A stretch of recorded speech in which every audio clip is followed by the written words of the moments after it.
10월 31일은 505주년, 505년이 되는 종교개혁 기념일입니다. 종교개혁은 1517년 10월 31일에 마르틴 루터가 로마 카톨릭 교회의 부패와 면죄부 판매에 반발하면서 95개 논제를 발표하면서 시작이 되었습니다.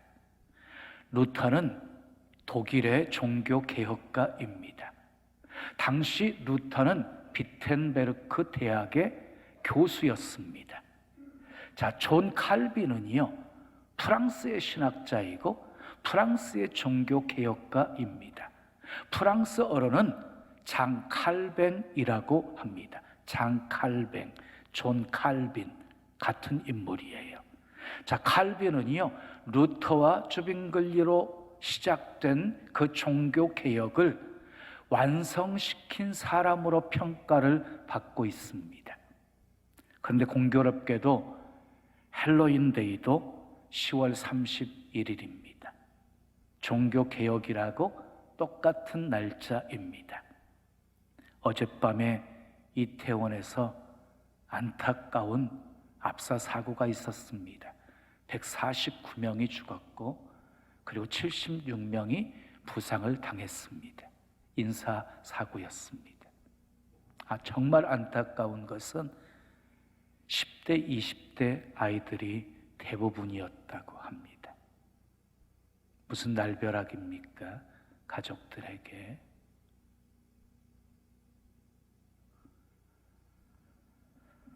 여러분, 헬로윈 하면 떠오르는 이미지가 무엇입니까? 미국의 영화나 드라마를 보면 어린 아이들이 귀신 복장을 하고 호박으로 만든 등을 들고 집집마다 다니면서 사탕을 얻는 날로 묘사가 되어져 있지요. 헬로윈데이는요, 유령이나 해골 그리고 좀비 같은 아주 기괴한 복장을 하고 즐기는 축제예요. 헬로윈은 유럽 아일랜드에 거주했던 켈트족의 문화에서 유래가 되었습니다. 켈트족은 10월 마지막 날 31일에는 저승의 문이 열려서 죽은 자의 영혼과 악마들이 이승으로 올라온다고 믿었어요. 그리고 이런 악령들이 사람의 몸에 들어가서 해를 끼친다고 믿었어요. 그래서 악령과 악마들이 구분하지 못하도록 기괴한 모습으로 자신을 꾸미게 한 것이에요. 한마디로 말하면 켈트족의 무속 신앙이 헬로윈데이의 뿌리입니다. 결코 성경적인 가르침과는 다릅니다. 근데 우리나라에도 몇 년 전부터 2030 세대를 중심으로 이 헬로윈 분위기를 즐기는 문화가 빠르게 확산되었습니다. 그래서 이번 헬로윈데이는 이태원에서 약 10만 명 이상이 모일 거라고 경찰들이 추산하고 있었습니다. 여러분, 헬로윈데이에 종교개혁이 시작되었다. 이것도 굉장히 의미심장한 일입니다. 종교개혁은요, 성경의 진리로 돌아가자는 운동입니다. 성경의 진리로 돌아가자는 운동이에요. 세상 풍조에 휩쓸리지 마십시오. 종교개혁의 근원적인 시작은 성경 해석으로 시작되었다고 성경학자들은 말하고 있습니다. 존 칼빈의 성경 해석은 루터의 종교개혁을 완성시키는 도구가 되었습니다. 현재 존 칼빈의 신학을 따르는 교회는 회중교회, 개혁교회, 장로교회가 대표적입니다. 우리 신나는 교회는 장로교회입니다. 그래서 칼빈주의 신앙의 노선을 따르고 있습니다. 그런데 여러분, 칼빈주의가 무엇인지 아십니까? 칼빈주의 신앙의 노선을 따르고 있다고 하는데 칼빈주의가 무엇인지는 알아야 되겠지요? 그런데 조심할 것은요, 칼빈주의는 칼빈의 창작물이나 개혁자들의 유산만으로 보아서는 안 된다는 것입니다. 칼빈주의는요, 성경적 계시관이고 성경적 인생관이고 성경적 우주관이고 성경적 철학이라고 할 수가 있습니다. 우리는 칼빈주의를 신앙하는 것 아닙니다. 칼빈주의를 신앙하는 것이 아니라 칼빈주의에서 깨달은 성경의 참된 진리를 믿는 것입니다. 근데 많은 사람들이 칼빈주의를 매우 편협하고 그리고 고집스럽고 독단적이고 매우 속이 좁은 사람들의 입장이라고 비판을 하고 있습니다. 오늘 말씀을 통해서 그 비난이 잘못된 것임을 느끼게 될 것입니다. 칼빈주의자들의 가슴은 밖으로 크게 열려 있음을 알게 될 것입니다. 칼빈주의 사상에 여러분의 마음이 사로잡히게 될 것입니다. 그러면 칼빈주의 하면 사람들이 생각하는 게 있어요. 그냥 예정론이라고만 생각을 해요. 그리고 돌트 총회에서 결정된 칼빈의 5대 교리를 연상하는 사람들이 많습니다. 그러면 칼빈의 5대 교리는 무엇입니까? 전적 부패, 그리고 무조건 선택, 세 번째는요 제한적 속죄, 그리고 네 번째는 불가항력적 은혜, 다섯 번째는 성도의 견인입니다. 성도의 견인은 무슨 말이냐면 믿는 사람들의 궁극적인 구원을 말하는 것입니다. 그리고 사람들은 칼빈주의를 그저 옛날의 전통을 보수하는 것으로 이해하는 사람들도 있습니다. 그러면 칼빈주의가 무엇일까요? 첫째 따라하겠습니다. 하나님 중심 사상입니다. 칼빈주의는요 하나님 중심 사상이에요. 로마서 11장 36절 말씀 우리 함께 읽어요. 시작. 이는 만물이 주에게서 나오고 주로 말미암고 주에게로 돌아감이라. 그에게 영광이 세세에 있을지어다. 아멘. 여기서 만물은 무엇이냐면요 세상과 온 우주의 모든 것을 말하는 거예요. 세상의 모든 만물이 결국 누구에게서 나왔대요? 하나님에게서 나왔고 하나님으로 말미암고 결국은 하나님께 돌아간다는 말이에요. 이것이 신본주의의 신본주의, 이것이 하나님 중심 사상인 칼빈주의예요. 그런데 여러분, 세상에 있는 모든 사상의 체제의 원리가 이 로마서 11장 36절에서 발견되어진다는 것이에요. 여러분, 유물주의 사상, 공산주의 사상의 체계의 원리가 무엇입니까? 물질입니다. 물질이 그 사상의 출발이고 과정이고 결론입니다. 이는 만물이 물질에게서 나오고 물질로 말미암고 물질로 돌아간다. 그러므로 영광이 물질에게 세세에 있을 것이다. 모든 것이 물질 중심입니다. 유물주의와 공산주의 사상이 그렇습니다. 여러분, 세계에서 가장 큰 종교가 무엇인 줄 아십니까? 휴머니즘 종교입니다. 이 종교가 되어버렸어요. 인본주의예요. 로마서 11장 36절에 나오는 하나님을요 인간으로 바꾸어 버린 거예요. 이는 만물이 인간에게서 나오고 인간으로 말미암고 인간에게로 돌아간다. 그러므로 영광이 인간에게 세세에 있을 것이다. 모든 것이 인간 중심입니다. 여러분, 휴머니즘 사상은요 인간 중심이기에 휴머니즘 종교가 들어가는 곳에는요 거부감이 없어요. 거부감이. 국정교과서를 보십시오. 중립적이라고 생각하십니까? 결코 아닙니다. 철저하게 휴머니즘 종교에 물들어져 있습니다. 삶의 모든 영역을 보세요. 휴머니즘이 없는 것이 없습니다. 근데 휴머니즘 사상이 기독교 안에까지 들어왔어요. 기독교 안에까지. 그것이요 해방신학, 민중신학, 자유신학이 된 것이에요. 로마서 11장 36절에 나오는 하나님을 인간으로 바꾸어 버렸습니다. 여러분, 지금 교육부는요 동성 결혼, 차별금지법, 젠더 이데올로기 등을 교과서에 넣으려고 하고 있습니다. 강력하게 막아야 합니다.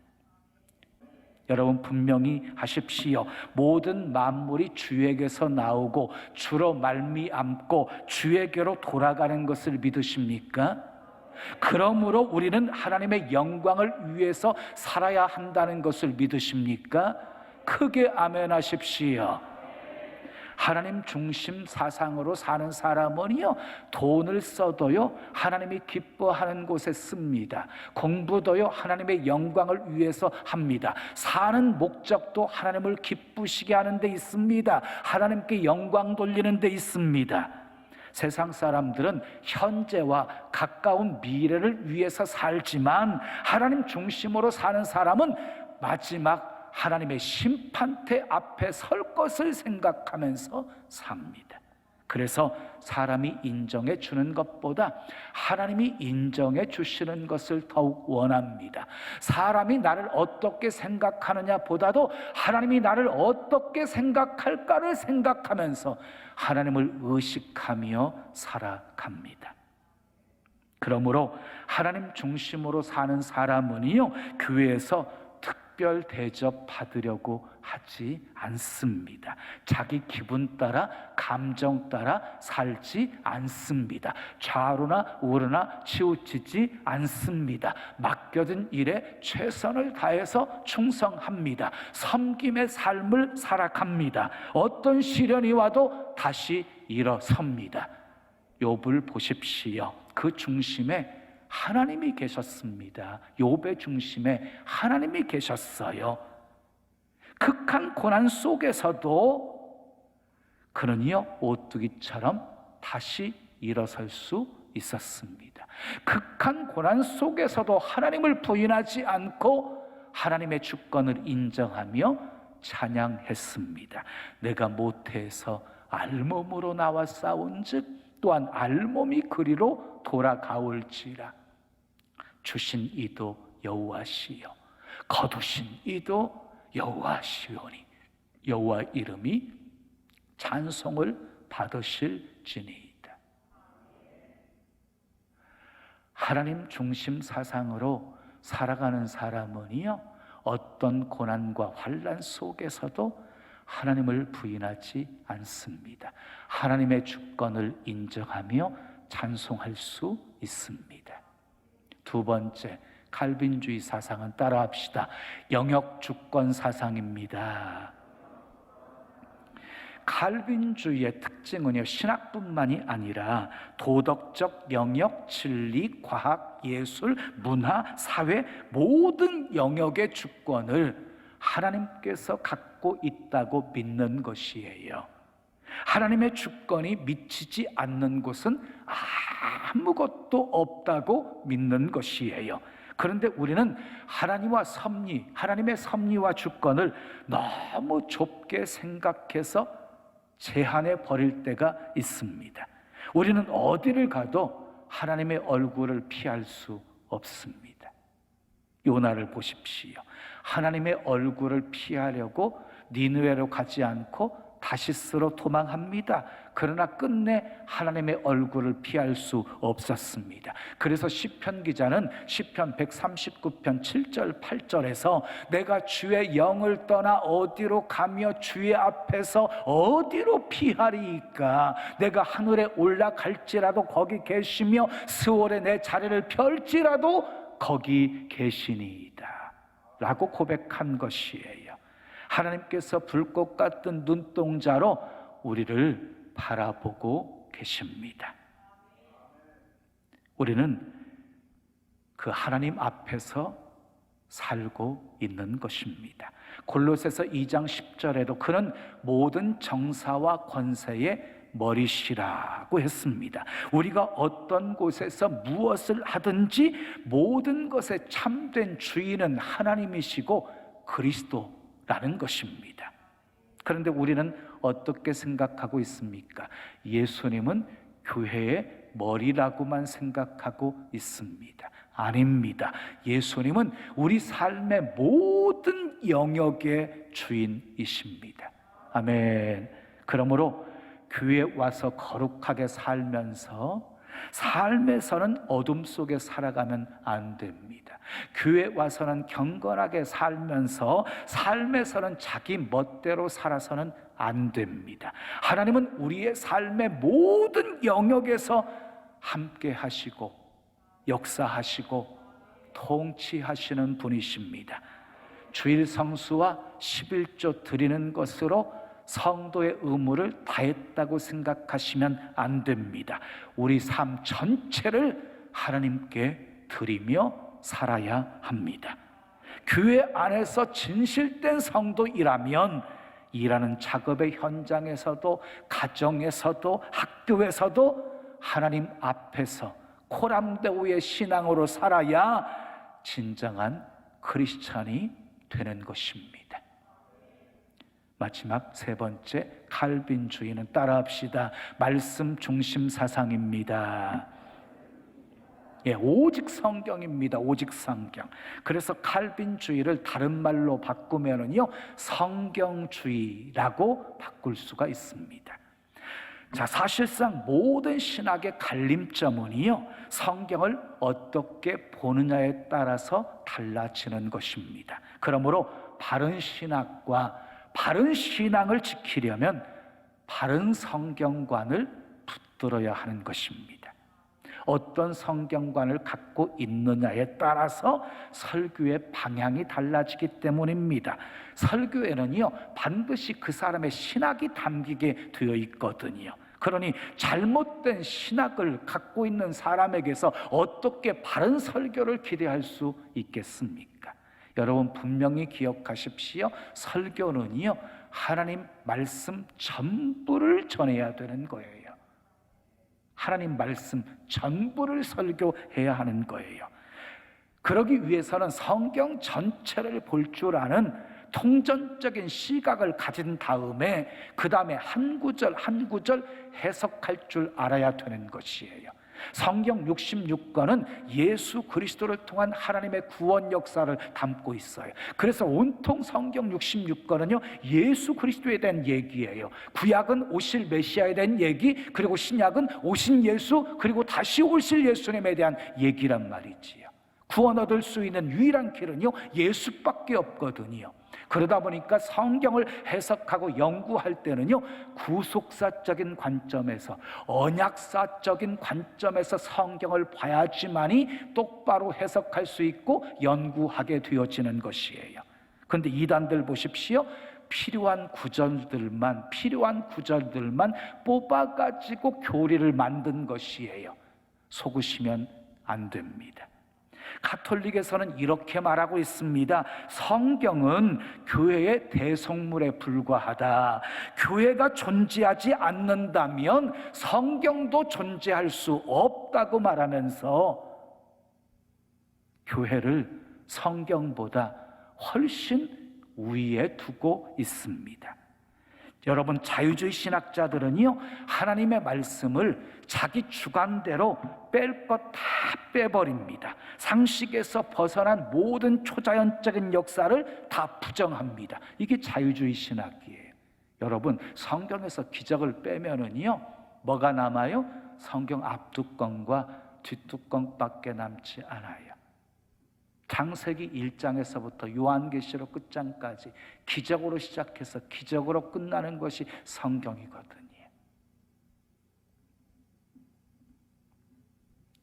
그러나 칼빈주의는요, 성경 없이는 교회도 없다고 확신합니다.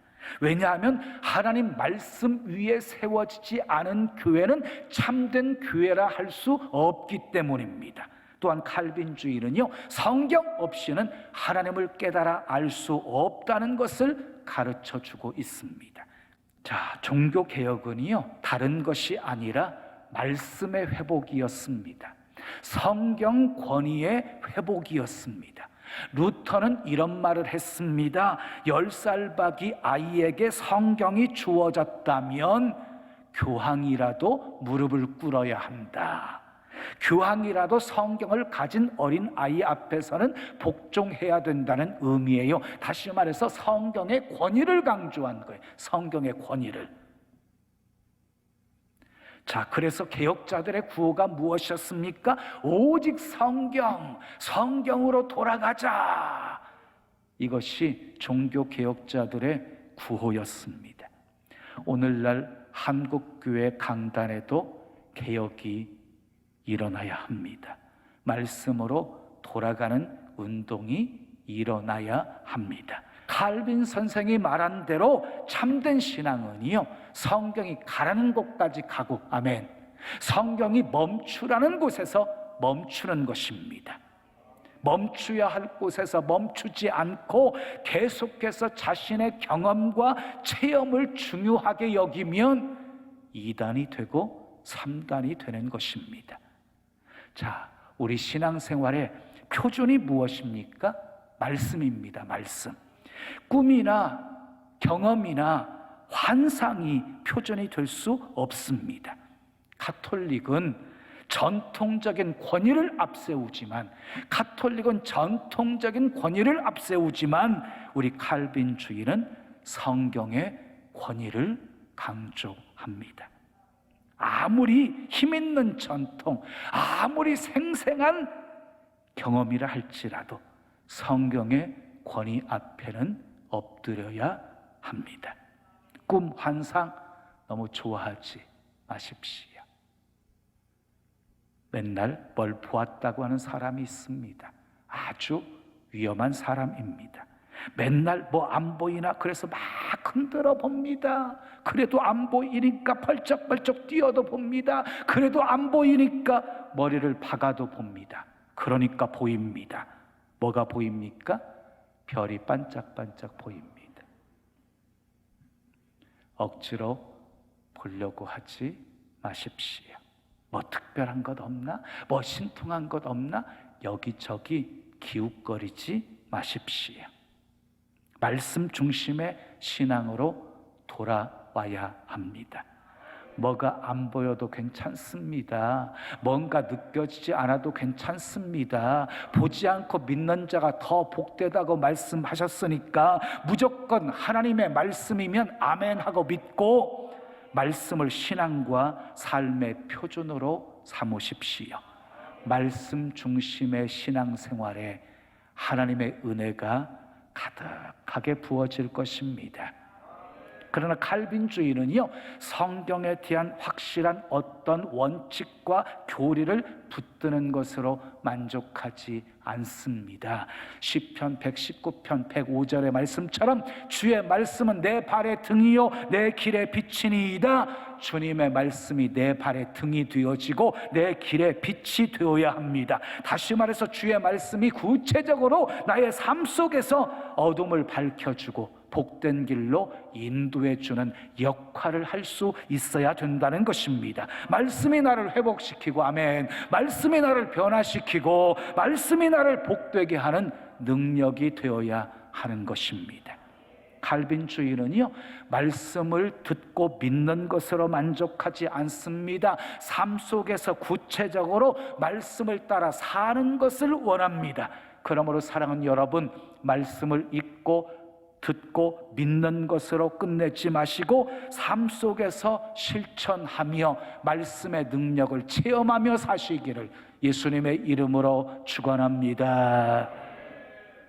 사랑하는 여러분, 칼빈주의는 하나님 중심 사상입니다. 영역 주권 사상입니다. 말씀 중심 사상입니다. 참으로 매력적인 사상입니다. 하나님 중심으로 하나님 영광 위에 사십시오. 하나님 주권이 미치지 않는 곳이 없음을 기억하시고 어느 곳에 있든지 무엇을 하든지 하나님을 의식하며 사십시오. 성경은 하나님의 말씀입니다. 말씀을 신앙과 삶의 표준으로 삼으시고 실천하며 사십시오. 말씀이 실천되는 여러분들의 삶에 주님의 은혜가 가득하기를, 주님의 축복이 가득하기를, 주님의 영광이 가득하기를 예수님의 이름으로 축원합니다. 지금은 선교 헌금 시간입니다. 이 예배를 통해 삶 가운데 은혜와 회복이 충만하시길 간절히 기도합니다.